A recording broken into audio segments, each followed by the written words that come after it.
आज हमारे देश की वित्त मंत्री श्रीमती निर्मला सीतारमण ने इस वर्ष का बजट संसद में पेश किया है। मैं उस बजट के प्रावधानों में जो स्वास्थ्य सेवाओं के बारे में आवंटन किया गया है इसके बारे में कुछ बातें कहना चाहूँगा। ये जो कुल बजट है इस साल का वो 50 लाख से ऊपर है, 50,65,000 ऐसा कुछ बजट है और स्वास्थ्य सेवाओं के लिए 98,000 के करीब आवंटन किया गया है। अगर हम इसको लें तो ये केवल कुल बजट का 1.9% बनता है। पिछले साल जो था 1.8% था। अब 0.1% बढ़ाना तो इतना तो महंगाई में जो वृद्धि होती है उसको भी पूरा नहीं होता। सो ये एक मजाक है और ये कहना कि वो इस बजट से सारे देश की स्वास्थ्य सेवाओं का हल कर देंगी, ये एक मजाक है लोगों के साथ। पहले तो मैं ये प्रतिक्रिया दूंगा इस पे। दूसरा ये है कि जो ये बजट है अगर हम जीडीपी के बारे में लें तो जीडीपी के मुकाबले में ये बहुत कम है। हमारी ये मांग रही है कि जो हमारा जो बजट है, जो संसद में बजट पेश हुआ है, वो जीडीपी का कम से कम 3% स्वास्थ्य सेवाओं के लिए होना चाहिए। हालांकि जो विश्व स्वास्थ्य संगठन कहता है कि 5% होना चाहिए, लेकिन फिर भी हम कहते हैं, हमारी संस्था Indian doctors for piece and development की ये मांग है, चलो कम से कम 3% तो हो। ऐसे ही जो शिक्षा पे 6% हो, लेकिन उसके मुकाबले में ये बजट बहुत ही कम है और इसलिए ये जो बजट है इसको बढ़ाने की आवश्यकता है। दूसरा, इस बजट में जो सारी जो दिशा है वो जैसे कॉरपोरेट क्षेत्र को सब कुछ देने की दिशा है, जैसे कि मेडिकल टूरिज्म की बात इसमें की गई है।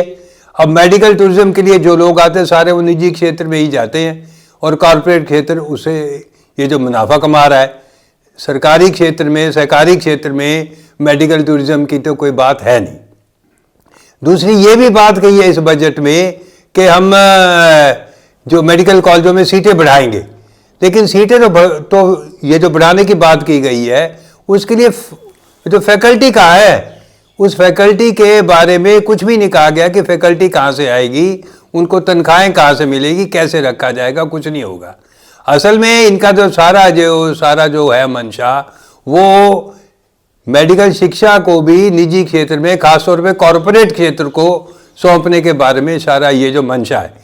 इसलिए मैं ये समझता हूँ कि ये जो बजट है ये लोगों की जो ज़रूरतें हैं उनको पूरा नहीं करता, आवश्यकताओं पे नहीं उतरता है। लोगों के जो स्वास्थ्य के बारे में आवंटन होने चाहिए वो इससे पूरा नहीं होता। अगर आप लें जो 98,000 करोड़ रुपए तो दिया गया है, हमारे देश की आबादी 146 करोड़ है और हम प्रति व्यक्ति लें तो ये 673 रुपये सिर्फ बनता है।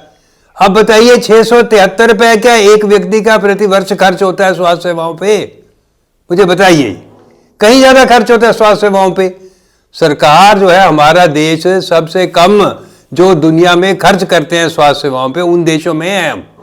निचले 5 या 10 देशों में हमारी गिनती आती है स्वास्थ्य सेवाओं पे खर्च करने के लिए। हमारे मुकाबले में जो ब्रिक्स के सारे देश हमसे कहीं ज़्यादा खर्च करते हैं और भी जो कम विकसित देश भी वो भी हमसे कहीं ज़्यादा प्रतिशत स्वास्थ्य सेवाओं पे सरकारी खर्चा किया जाए। यहाँ पर जो समूचे तौर पे हमारी जो है ये स्वास्थ्य सेवाएं ये 75% के करीब निजी क्षेत्र में है।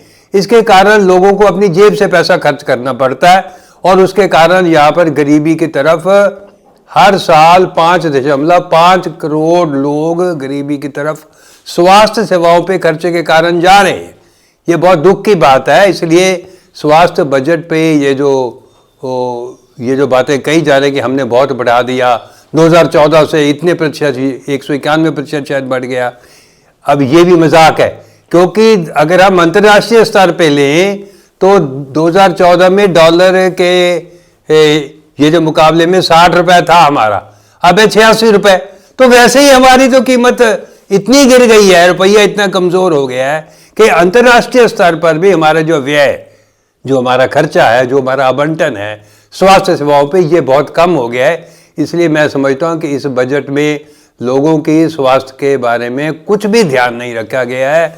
आयुष्मान भारत की ये जो बार बार बढ़ाई की गई, लेकिन आयुष्मान भारत के बावजूद जो रिपोर्टें हैं कि लोगों की जेब से खर्च में कोई कमी नहीं आ रही है इसमें स्वास्थ्य सेवाओं पे। इसलिए समूचे तौर पे स्वास्थ्य सेवाओं के बारे में दिशा निर्देश करने की जरूरत है। सरकार की अपनी जिम्मेवारी है स्वास्थ्य सेवाओं को लोगों को देना। अगर हम इतिहास में जाएं तो सबसे पहले सोवियत यूनियन ने 1936 में स्वास्थ्य सेवाओं को सरकार की जिम्मेवारी के तौर पे लिया। उसके बाद इंग्लैंड ने 1946 में नेशनल हेल्थ सर्विस बनाई, वहाँ पर सरकार जिम्मेवारी लेती है स्वास्थ्य सेवाओं के लिए। लेकिन हमारे देश में सब कुछ जो है अमेरिकन मॉडल की तरह इंश्योरेंस बेस किया जा रहा है, और ये जो बीमा पद्धति है इसे कभी हल नहीं होना, क्योंकि ना तो बीमा के बारे में प्रीमियम देने के बाद लोगों को पैसा है और लोगों की आमदनी तो कम होती जा रही है। अभी ये जो सर्वे आया, आर्थिक सर्वेक्षण बजट से 2 दिन पहले किया गया है प्रोफेसर अरुण कुमार और कई साथियों के द्वारा, उनके सहयोगियों के द्वारा, उसमें कहा गया है कि लोगों की आमदनी जो 2017-18 में थी उससे भी 23-24 में कमी आई है। अब लोगों की आमदनी में तो कमी हो रही है, स्वास्थ्य सेवाओं पे खर्चा बढ़ता जा रहा है, तो कैसे लोगों की स्वास्थ्य सेवाएं जो है जो उनके स्वास्थ्य की हालत ठीक होगी। इसलिए इस पे दिशा निर्देश की दोबारा सोचने की जरूरत है। हमारी मांग है कि सरकार लोगों के स्वास्थ्य के बारे में अपने उत्तरदायित्व को निभाए और सरकार की तरफ से आवंटन किया जाए ज्यादा, और सरकार जब तक अपने उत्तरदायित्व को नहीं समझती कॉर्पोरेट क्षेत्र को सब कुछ सौंपना चाहेगी। सीनियर सिटीजन जो 60 साल के लोग हो गए हैं, काम धंधा वो नहीं कर पाते हैं, उनकी आमदनी कम हो गई और हर साल जो है इसका ये जो प्रीमियम बढ़ जाता है इंश्योरेंस का वो दे नहीं पाते हैं। वैसे भी बहुत कम आबादी है जो इंश्योरेंस का प्रीमियम दे पाती है। 93% हमारी तो जो है ना आबादी वो गैर संगठित क्षेत्र में है, उनके लिए ना कोई पेंशन है ना कोई और सुविधाएं हैं। 60 साल के बाद वो बिल्कुल एक तरह के निराश्रा हो जाते हैं, कोई आश्रय नहीं रहता उनको, वो कहाँ से पैसा देंगे। कल ये इसका बयान आया IRDAI का, जो इंश्योरेंस ये जो है इसको रेगुलेटरी अथॉरिटी, उनका बयान है, इंश्योरेंस रेगुलेटरी अथॉरिटी का बयान है कि हम इंश्योरेंस कंपनियों को कहते हैं कि केवल 10% से ज़्यादा ना बढ़ाएं इंश्योरेंस प्रीमियम प्रति वर्ष। 10% भी बहुत ज़्यादा है। इसका मतलब है ये जो बीमा कंपनियां अथाह मुनाफा कमा रही हैं, लोगों को पैसा मिलता भी नहीं है। अगर वो बीमा के अधीन अपना इलाज भी कराएं तो भी उनको पैसा नहीं मिलता है। इसलिए मैं अंत में यही कहूँगा कि हमें ये मांग करनी है, इसके लिए जन आंदोलन करने की आवश्यकता है।